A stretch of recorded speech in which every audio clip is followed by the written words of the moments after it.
welcome to episode 2 of Guardia Di Medicina. Dr. Anthony Fossaceca and Joseph Miladore here with you today. Anthony, how you doing, my man? Doing great. It's good to be back.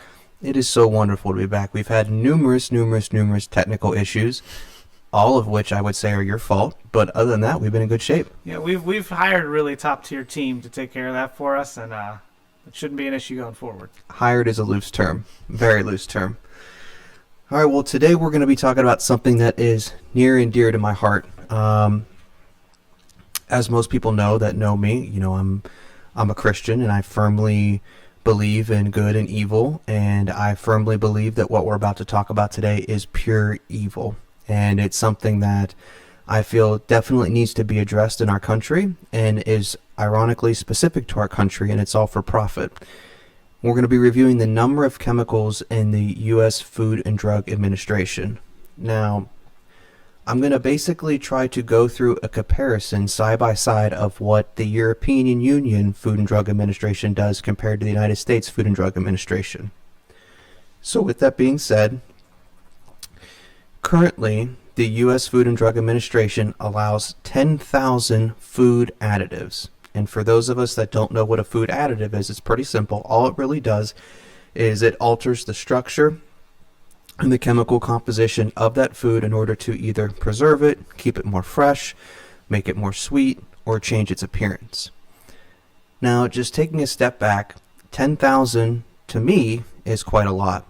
Now, anytime you put a food additive into your body, to me, you may as well say to yourself, I'm basically taking equivalent to something close to a medication, because it's a chemical, and those chemicals can alter all kinds of things in the body. Sure. Now, I know that we're comparing apples to oranges here, but, Anthony, what would you say would be, a reasonable amount of medications for, let's say, a 75-year-old to be on? I mean, we'd like, you want to minimize as much as possible, even though pharmacy is what I do. I'll be the first to tell you that if you can be healthy without taking anything, that's the best way to do it.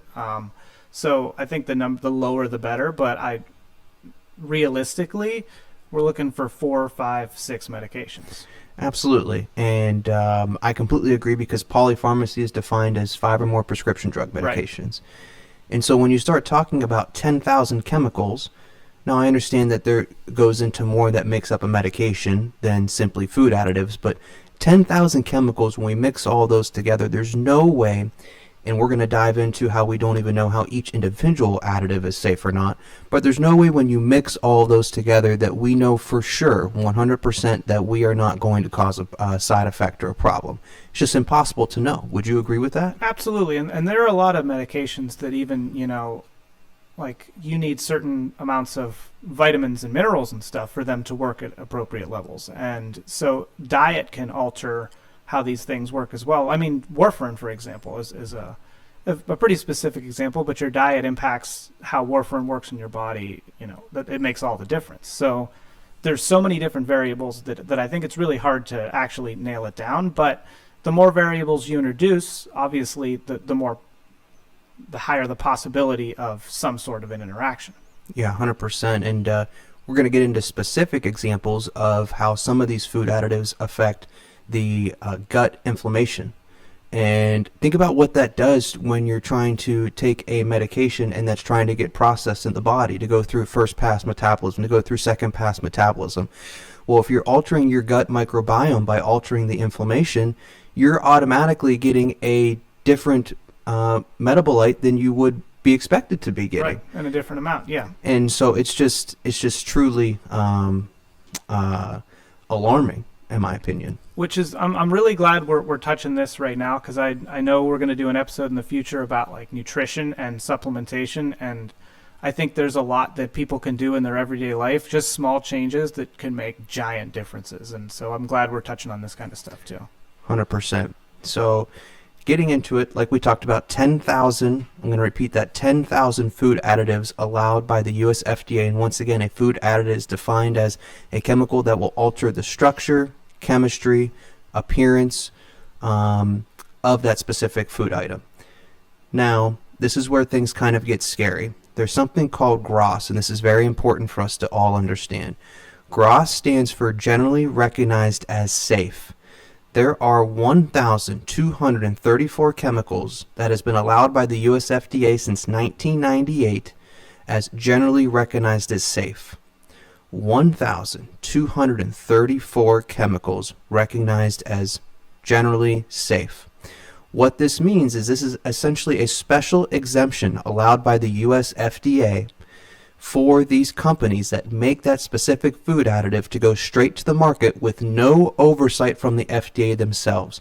No extensive testing that we're going to talk about that the European Union FDA does, and none of the, even though it's not extensive testing, not even the testing that we have on the US FDA is allowed on these specific chemicals.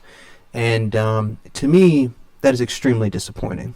Sure. I mean, so I think that there has to be, a baseline level of things that we accept as safe, things that have been in our diet for a long time, but as far as, produced chemicals, manufactured things, I think that this is, inappropriate.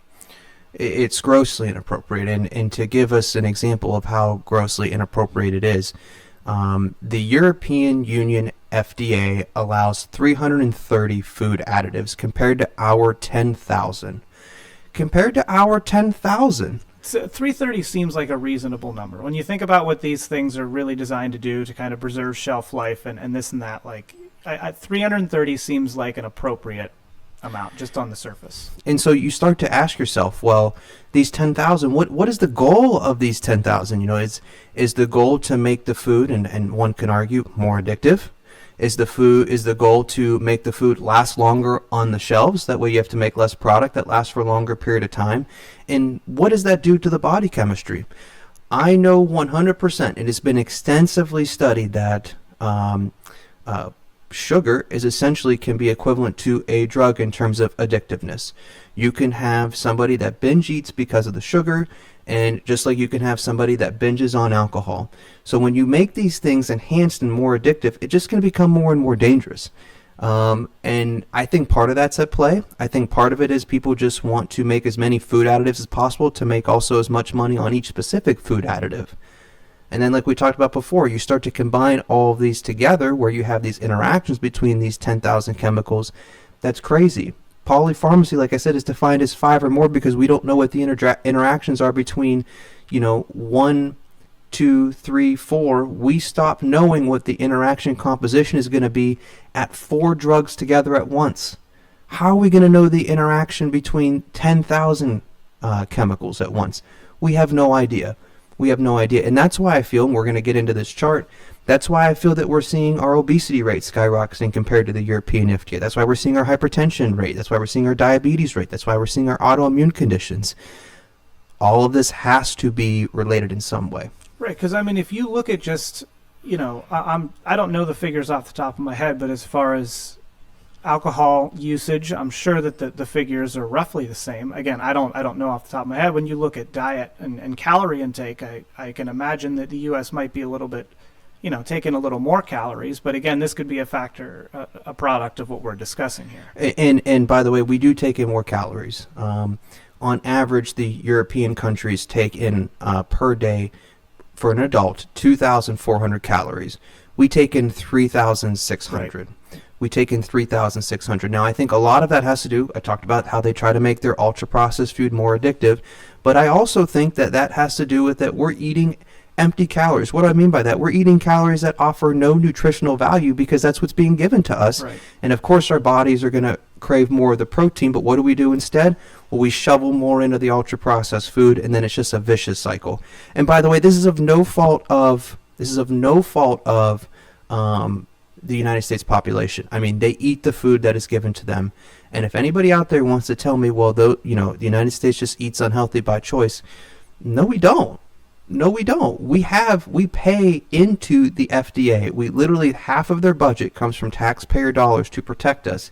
And this is definitely not protecting us. And do you understand how expensive it is to actually eat healthy? If you say, I'm going to eliminate these processed foods, I'm going to make a constant effort to do better, it's so expensive to do. And a lot of people just aren't in a position to be able to pay all the bills and buy healthy food.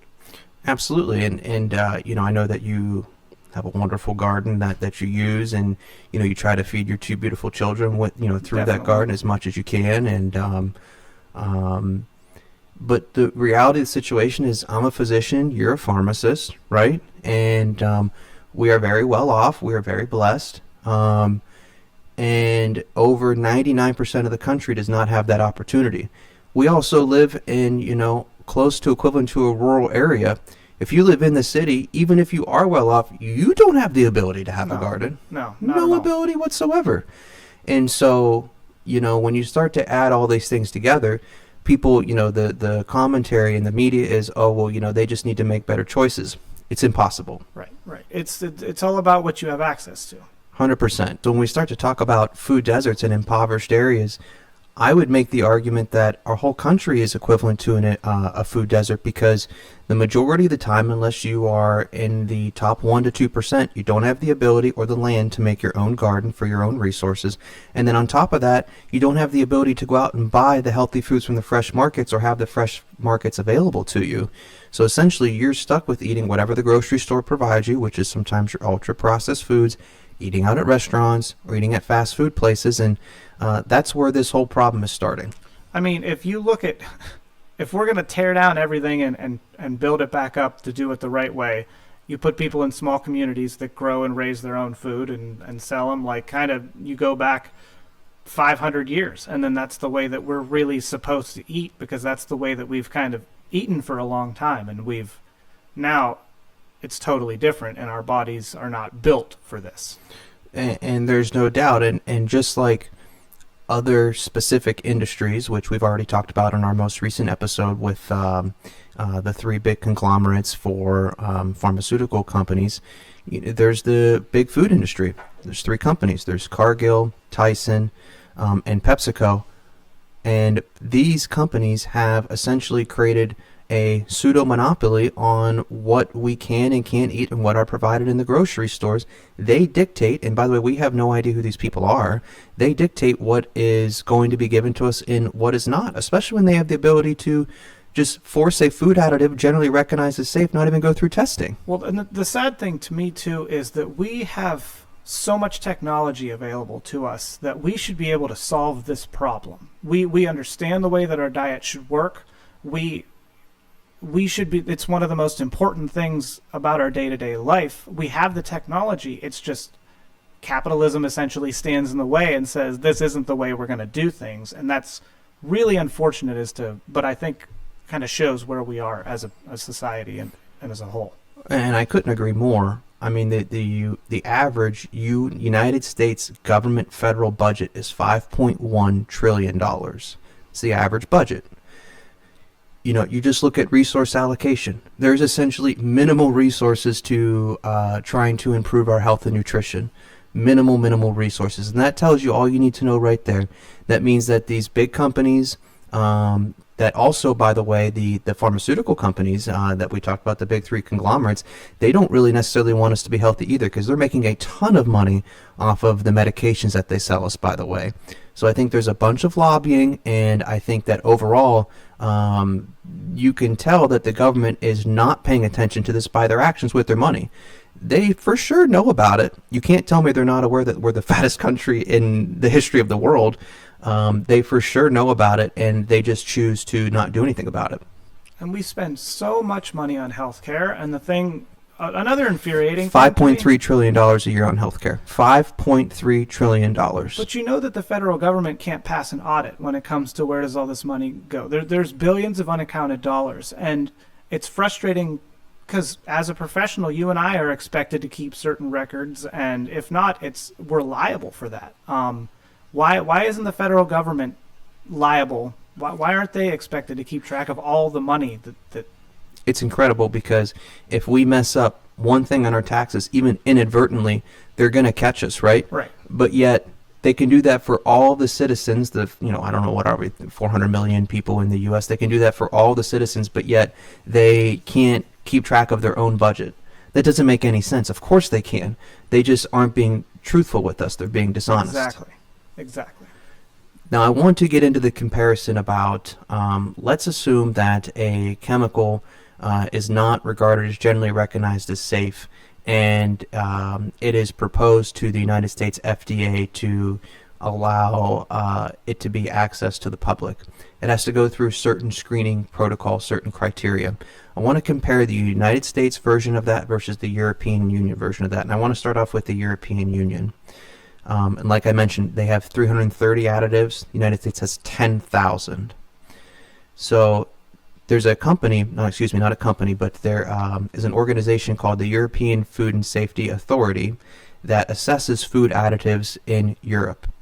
And what they do is they evaluate the risk based off randomized controlled trials to the best of their abilities. Obviously, it starts with using animals to evaluate the toxicology, the metabolism, and acceptable daily intakes. They also, even if a food additive passes all of this rigorous testing, they will not allow it on the market unless there is a real justification, such as preserving freshness or stabilizing the food texture. So if it doesn't add any nutritional value, they don't allow it in, which I think is very interesting. Makes perfect sense. Of course it does. Think about why we're using food additives. We're all for a reason, right? And we're trying to eliminate unnecessary chemicals in the body. That is the ultimate goal. So the first thing that they do, and this is a multi-tiered process, is they assess for acute toxicity. They give a single high dose in animals, and then they monitor that animal for 2 months to see if there's any abnormalities that come up that are associated with toxicity. If it gets past that, then they go to the subchronic toxicity level, which is a 90-day study. And essentially they draw blood work, they do urine tests, and they assess for different metabolites that can be coming from that food additive. And if there are metabolites that are deemed to be toxic or harmful, or if there are liver enzymes that are abnormal or kidney functions abnormal, then the additive is disqualified. Essentially any sign of something being up. Absolutely. Yeah. Then you have the chronic toxicity and carcinogenicity testing, which takes 1 to 2 years. So if those of you that are keeping track at home, you got 2 months for the acute toxicity, you got 90 days for the subchronic toxicity, and now you have 1 to 2 years for the chronic toxicity and carcinogenicity. What they do is they look for simply tumor development, and they look to see if those animals have a shortened lifespan. All makes sense so far. Right. Then they look for specific in vitro and in vivo assays in rodents to look for specific DNA damages and DNA mutations. This obviously can increase the risk of tumors, can increase the risk of diseases. Obviously that's important. I do not have a timeline while they're doing that. I believe they do that when they start the acute toxicity phase and going all the way through to the chronic toxicity phase. Now if you get past that, you have ADME studies. What does that stand for? It stands for absorption, distribution, metabolism, and excretion. And this is where it gets really cool. Essentially, the European Union radio labels these compounds to see where they deposit in the body. What do I mean by that? Obviously, we want our food additives to come into the GI tract. Obviously, if there's some nutritional value, we want some of that to be absorbed, but we want all of it ultimately to be excreted efficiently through the bowel or through the urine, or disposed of in the liver. If that's not the case, let's say if the food additive accumulates in the brain, the testes, the ovaries, the liver itself, the heart, we obviously don't want that. And they do that with these radio-labeled biotracers. And that takes place, I believe this source has said they do that over a span of 12 months as well. So essentially, they're studying this chemical for close to 2.5 to 3 years before it's allowed on the market, and it's going through this rigorous testing, which is all wonderful. I mean, that radio tracer thing is really cool. The nerd in me thinks, I think that's so awesome. It's fantastic. And the fact that we have the ability to do that in Europe, by the way, also have the ability to do that here, it just shows that they are putting their resources, because you know that those radio label tracings aren't cheap, they're putting their resources into the correct things, and I just fear that we are not here in the U.S. As you expect this stuff to be happening here as well. It sounds like, again, the technology's there, the ideas are out there, it's pretty simple to do, but we're spending money in other ways, and spending money in unaccountable ways. 100%. Now let's get into the process comparing it to the U.S. FDA. There's 2 different ways. Obviously, we talked about generally recognized as safe. That's the crazy one. That's the one that's the most disappointing. That's the one where, You can have the company create a food additive. It can study it itself, and it doesn't need to go through the FDA. You could just simply put it right onto the market. Now, what is the crazy part is the company does not even have to legally notify the FDA that they're going to put this food additive onto the market. And in fact, the FDA, if they are notified, they send them a quote-unquote no questions letter, where meaning they have no questions about this food additive. They are not legally responsible. They literally called it the no questions letter. They're not even trying to hide that they are just being absolutely ridiculous here. A no questions letter. Can you even imagine that? Can you imagine if we had a drug get passed onto the U.S. population and the pharmaceutical company received a no questions letter? Why can't you as a physician send a no questions letter to the insurance company when they're saying we're not going to pay for this? Yeah, why can't I get a no questions letter for an MRI that I just got approved yesterday that I was trying to get improved 6 weeks ago for somebody that can't walk? Where's my no questions letter for that, right? That's what I'm saying. It's just so silly. Now, the other way is something called a food additive petition, FAP. And that's when the FDA in the United States completes its formal review process. Like we talked about, the European FDA goes through rigorous testing for 3 years. The United States, once you go through the FAP, food additive petition, how long on average do you think it takes a food additive to get approved through that? I don't even want to guess because it's 8 to 12 months. Now, there's a new FDA commissioner, and this is where it gets even better. He took over on April the 1st of this year, 2025. Mm-hmm. His goal is to shorten approval times to just a few months. Turn around from review for just a year to just a few months. So it's getting worse. It's getting worse. It's not getting better. So he's saying there's too much red tape as it is, even though we're looking at this and we have no red tape. So he's trying to take down even more of it. Cut it down. Get rid of it. Shut it down, baby. All right. Now, how is the FDA funded? United States FDA. It's supposed to work for us. It's supposed to be our guardian. But unfortunately now we have to be here doing this podcast to be everybody's guardian, apparently, because the FDA is not. Congressional appropriations is number one. 60% of the funding to the FDA is by the taxpayer dollars. So it should be, being funded by us to protect us, for us, from companies to essentially make chemicals as addictive as possible and to put unnecessary items into our food. And that is just simply not happening. I do believe that's the intention originally. I think that, when we started, when the FDA was founded, I think that's exactly what it was for. But it's, it is what it is. And here we are. Now, how else does the FDA make its money? Well, upon further research, if a food company wants to go through the FAP, they have to pay a user fee. So why wouldn't you just bypass that user fee and get a no questions letter and make your chemical as generally recognized as safe, or GRAS? They mainly get paid the rest of their earnings through pharmaceutical companies. And so, when the FDA is receiving other money from the big pharmaceutical companies, which is kind of what we touched on in the past, and by the way, we're going to have another episode on this, is how the pharmaceutical companies, and by the way, when I say that, I'm referring to the manufacturers. I want to be perfectly clear. We gave them kind of a pass on our previous episode with the PBMs because that's not really what we were focusing on, but they're very evil as well. We're going to have another episode where essentially they are trying to monopolize something called peptides. And when you have compounding pharmacies, these individual compounding pharmacies, they try to make their own peptides that are patient specific. And, I think the majority of them are very well intended. They want to get rid of that because they want to have a monopoly on all of these chemicals. And they also want to have a monopoly so they can overcharge you for those chemicals. It's funny. I think I read something, if you patent a medication, it's good for 5 years. But if you patent a biologic, which by the way, the problem is that peptides are sometimes considered medication, sometimes considered biologic. But when you patent a peptide as a biologic, you can get a patent for 12 years, which means you can monopolize the price for 12 years. And that's what these big drug companies are trying to do. I say that all because the manufacturers, the big manufacturers, the Eli Lilly's, the Johnson & Johnson of the world, they are paying the FDA large sums of money, because that's how they're getting their other 40% of income. Taxpayers, like I said, is 60%, to essentially turn the other way.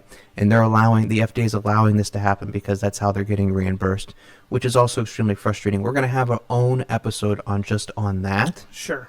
But I just want to throw that in there. I do want to say some of the biologics are incredible. With what we can do now, the chronic conditions we can treat with some of these medications are amazing, and the results are fantastic. So I do want to lay that in there, because a lot of people's lives have been affected greatly, but this is the other side of it. 100%. And by the way, I completely agree. I don't want that to be misjudged. Right, yeah. Biologics for rheumatoid arthritis, biologics for other autoimmune conditions such as lupus, biologics for Crohn's disease, biologics for psoriatic arthritis.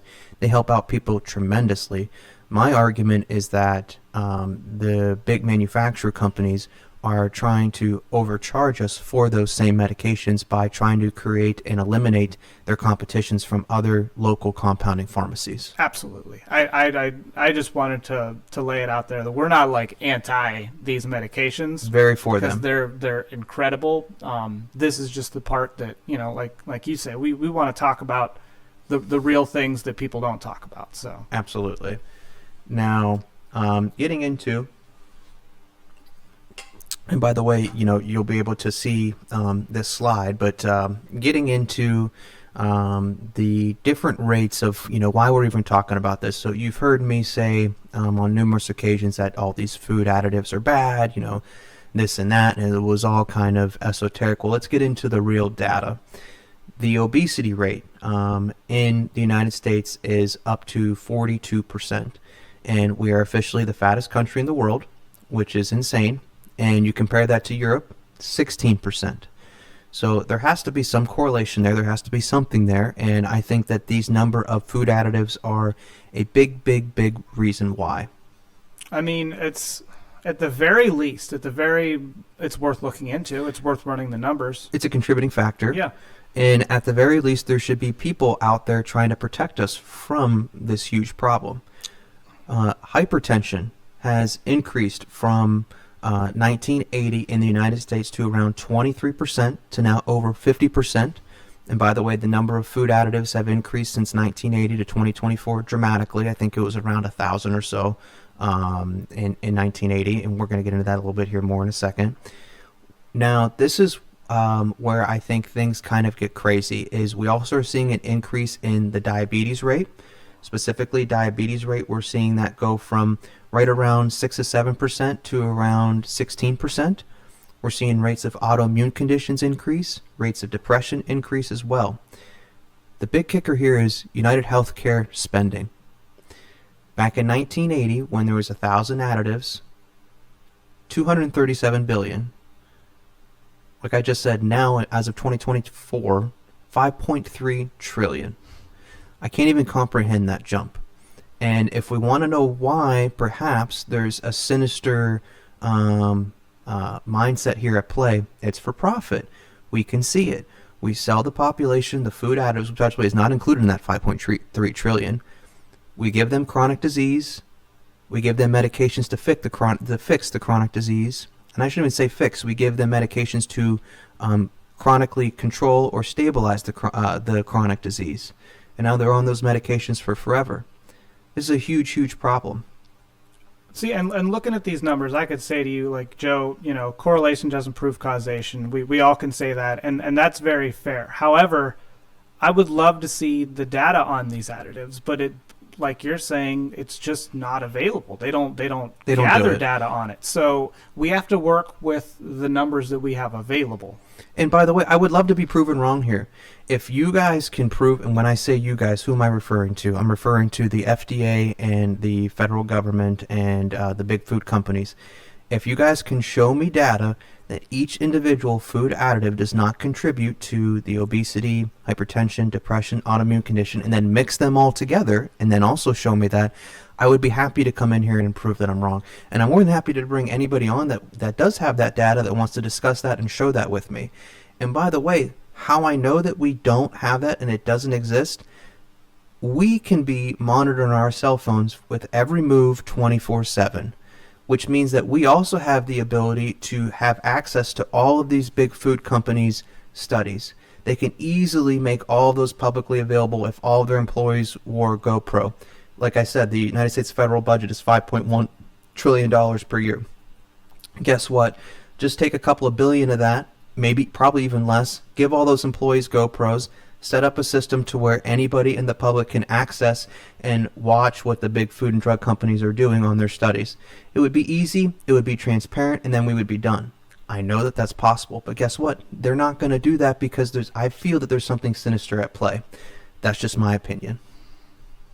I just, as far as gathering data goes, you have to do it ethically. That's why we have to do, when we look at some data in, children and pregnancy, we can't run placebo-controlled double-blind trials because it's not ethical to do that. And obviously it's not ethical. You wouldn't want to do anything like that. But we know retrospective data isn't always as good as that data. But again, you have to work with the data that you have. So right, and to that point, they could 100% do a double-blind control study. You give somebody food for, the 2 years that has the food additive you want to introduce into the population and you're claiming is add value, and then you study the same subset that does not have that food additive in there. Essentially what Europe does.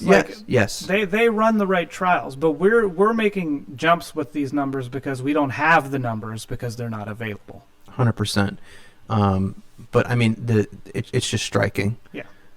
I mean, we are the fattest country in the history of the world. 42%. 4 out of 10 people in our country are considered obese. That's insane. Yeah. That's insane. Yeah.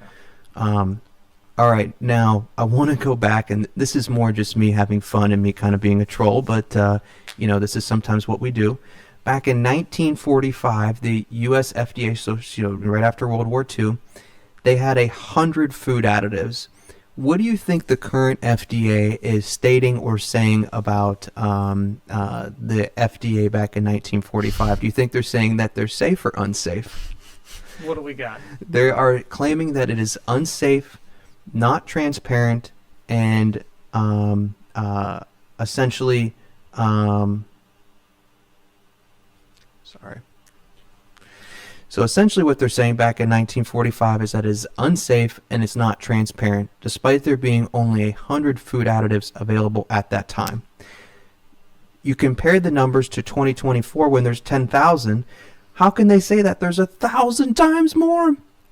Literally 1,000 times more chemicals today than there was in 1945, and now there's GRAS, and now there's all these other FDA, all these other big pharma companies and manufacturer companies paying the FDA, and it's just for them to say that 100 food additives is not publicly transparent and not safe compared to today, where there is mandatory pre-market approval plus GRAS, and that's why it's safer today. It just is asinine to me. The fact that they can say that there's mandatory pre-market approval plus GRAS and that's safer than what it was back in 1945 is insane, because GRAS inherently in itself is unsafe. But they're not even making a claim that these things have been tested together. That what's to say that two products that are generally regarded as safe taken together don't cause some unsafe reaction? Right, like we said, I'm going to keep harping on this. Polypharmacy, 5 drugs or more. Remember, GRAS, since 1998, on 1,234. So we're not talking about 2 chemicals. We're talking about 1,234 chemicals being mixed together in our body. Of course, that's going to cause significant side effects. Now, like I kind of mentioned before, if you want to put your conspiratorial hat on, the reason why that this is done, the reason why there isn't a change here is because they want to give the United States population chronic disease. You can make that argument. Hypertension rates in 1980 were much lower than what they are today, 23% to 50%. Obesity rates in 1980, 16%, now up to 42%. Depression increased from 8% all the way up to 19%. Autoimmune conditions, previously in single digits, now above double digits. Diabetes, 8 or 9% up to 16 or 17%. And then They sell you the medications that are used to manage those chronic conditions, and you're on those medications almost for life. You can see the argument, and you can also see, if you follow the money, like I said, in 1980, $237 billion annually on U.S. healthcare, now up to $5.3 trillion as of 2024. Now, I want to get into the top U.S. food companies. So, like I said, there's Cargill, PepsiCo, and Tyson Foods Incorporated. It's really hard to find the financials on Cargill because they're privately owned, but PepsiCo and Tyson Foods are publicly owned, so those financials are very available to us. You know, we kind of referenced this in our last episode in regards to there are three main companies that seem to always have their hand in the pot. And so I'm going to leave it to you. If you had to guess the top three investors of PepsiCo and Tyson Foods, because those are the ones that are publicly owned, what would you guess those three companies would be? Hit me with it. Traditional BlackRock, Vanguard, State Street. For PepsiCo, BlackRock is 8.5%. Vanguard is 10%. State Street is 4.2%. Tyson Foods, BlackRock is 8.3%. Vanguard 10%. State Street 3.8%. By the way, those are the same three companies that have the biggest amount of influence in the media, both CNN and Fox and some of the other media outlets. They also have the biggest influence, in those big conglomerate vertical integration companies as well. And they also have the biggest influence in each other. And so once again, these three companies strike again. I don't know if I'm, the only one noticing a pattern here, but why are these three companies the top three investors in our big food, top three investors in the big three conglomerates that we talked about in our last podcast episode, and the big three companies are also investing in the big media companies such as CNN and Fox. Also, they also own the most in each other as well. So who are these group of people that are pulling the strings on this? These group of people clearly have a large amount of power, and they're clearly financially benefiting from us in a tremendous way. By the way, that $5.3 trillion that is spent on U.S. healthcare per year, that has nothing to do with these big food companies, so they're also making money on these big food companies as well. Who are these people? And they should be the ones helping us. These people need to be held accountable. The way that we start to hold them accountable is movements like these. I want us to be a part of something special here. I just don't want to spit data and people have it go in one ear and out the other. We need to make a change. If you're not going to do it for yourself, which by the way, I've kind of, given up myself. I put tons of bad chemicals into my body, at least I used to. But how about for our children? This is not the way that we should be raising children on ultra-processed type foods that are highly addictive. This is a crime. This is unethical, this is immoral, and this is abhorrent in my opinion. We have the money in place. We have the technology. It's just the money's going to the wrong places. And that's sad that we're sacrificing public health in the interest of a handful of, individuals, super wealthy people. Absolutely. And the reason why it doesn't change and the federal government doesn't help us out, because those same people bail out the federal government when they mess up. And it's just sad. It's a vicious cycle. And unless we, the people, literally, the population of the United States, unless we band together and come together on this, it's only going to get worse.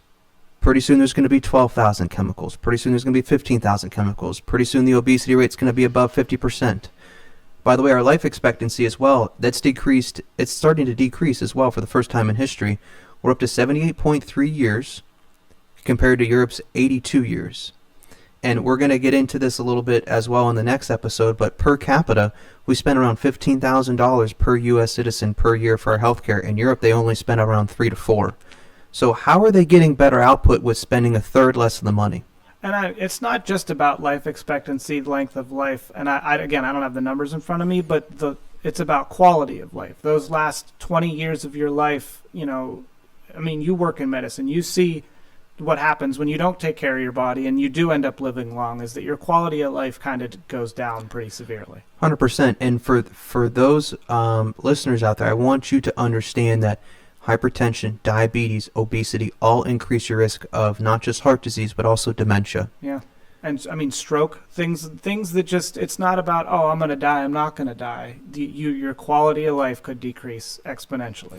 And I don't know about you, and this is maybe just a personal opinion, but I fear disability more than I fear death. Yeah. The last thing I want is to have my consciousness trapped in a body that doesn't work.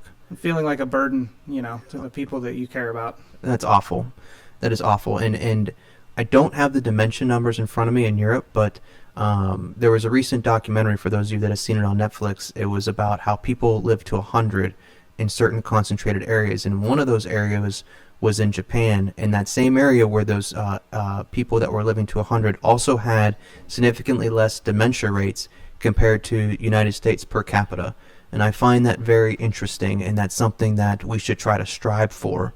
Those are the kind of things that we should be striving for, not how many food additives we can add to the market. I think that's insane. Right. Now, I want to take a couple of examples here as we finish up. Titanium dioxide. This is found in candy, gum, and sauces, and it's a whitening agent. It's been shown that it causes DNA damage, and it's also been shown that it increases inflammation, gut lining, as well as leads to oxidative stress on different DNA strands throughout the body. Now, what can this lead to? If we just talk about inflammation, we've already talked about inflammation in the gut. What does that do?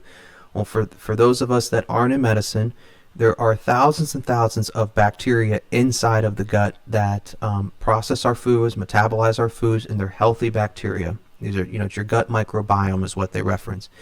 Inflammation changes your gut microbiome in ways that we don't understand and we don't comprehend. So you're creating potentially different metabolites from these different additives or from your food in general, and that's going into your body, and we have no idea what's going to happen after that, because if you change your gut microbiome, you're going to change how a food is absorbed, and you're going to change then eventually how it goes through your first and second pass metabolism. Then if it causes diffuse inflammation throughout the body, that also includes your blood vessels.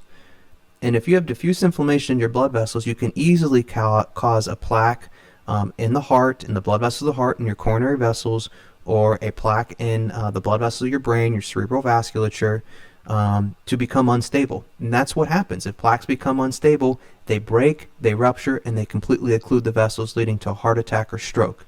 The science is all right here in front of us. We just have to look at it.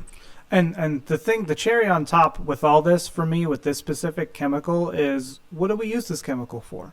It's a whitening agent. It's ridiculous. This wouldn't have passed one of the criteria of the European criteria, because they're going to go, no, this doesn't prolong the shelf life. This doesn't affect the texture in a positive way. This is a whitening agent. This is totally unnecessary. So the answer is no before we even do a study on it. It also increases the risk of colon cancer in animals. So, like you said, it doesn't pass any of the criteria from the European Union, by the way. None. But it's why, this is one of those things that if on the surface any normal person would go, hey, why don't we just not use the whitening agent? I'd rather just have it without the whitening. I'm sure we can use something else as a whitening agent that's not this.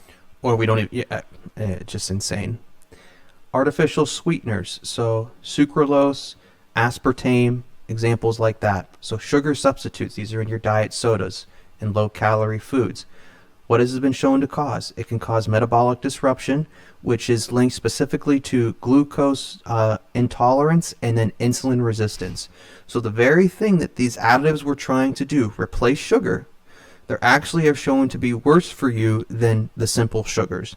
They are shown to make your insulin more resistant in the body and increase your risk of glucose intolerance. It can also damage the gut microbiome, and all of this leads to increase the risk of type 2 diabetes, which is the very thing that they were telling us they were preventing us to do. They always say on TV and commercials, and they still do, Coke Zero, Cherry Coke Zero, all this stuff is not as bad for you as the regular because there's no calories in them. It's just because that they define a calorie differently. I'm so sorry, let me take a step back. They have strict criteria for what a calorie is defined as, so they can get away with saying that these things are 0 calories and they don't have anything unhealthy in them. But it's these artificial sweeteners that are causing all these problems. I mean, on the surface, raising insulin resistance and, will make you gain weight. these are things that, okay, so it's not a calorie, but like you said, it's essentially acting as a calorie. If it's not a calorie, but it can make you put a couple pounds on, then what are we doing here? It's the same thing. Why are you even drinking it? It's the same thing. Now, let's talk about forever chemicals. PFAS. These are the chemicals that are found in food packaging. Essentially, they allow certain foods to be shelved for a much longer period of time than foods without these chemicals. Just on the surface of that, let's break that down. You have a food processing chemical that makes a chemical have a better shelf life. Do we not think that when we eat these chemicals, they're going to stay in our body longer and potentially cause problems? Just on the surface, right? Like, doesn't that inherently make sense to us? So if only there was a way that we could see if these chemicals stuck around in the body. If only there was a study or a method out there to accomplish that. And what do you know? There certainly is. The radio label tracer that we talked about. That is insane. Now, I'm going to use the example of a Cinnabon here because I love my Cinnabons. Who doesn't? Especially when I was a kid, but damn, I mean, you can go to the same gas station and see that same Cinnabon on the shelf a year later. Just sitting there waiting to be eaten, waiting for your kid to run up there and eat it, even though it's been sitting there for a year. And those chemicals, if you follow them with the radio label tracer, can deposit probably anywhere in the body. And they will just sit there and cause problems and cause chronic damage. This is insane.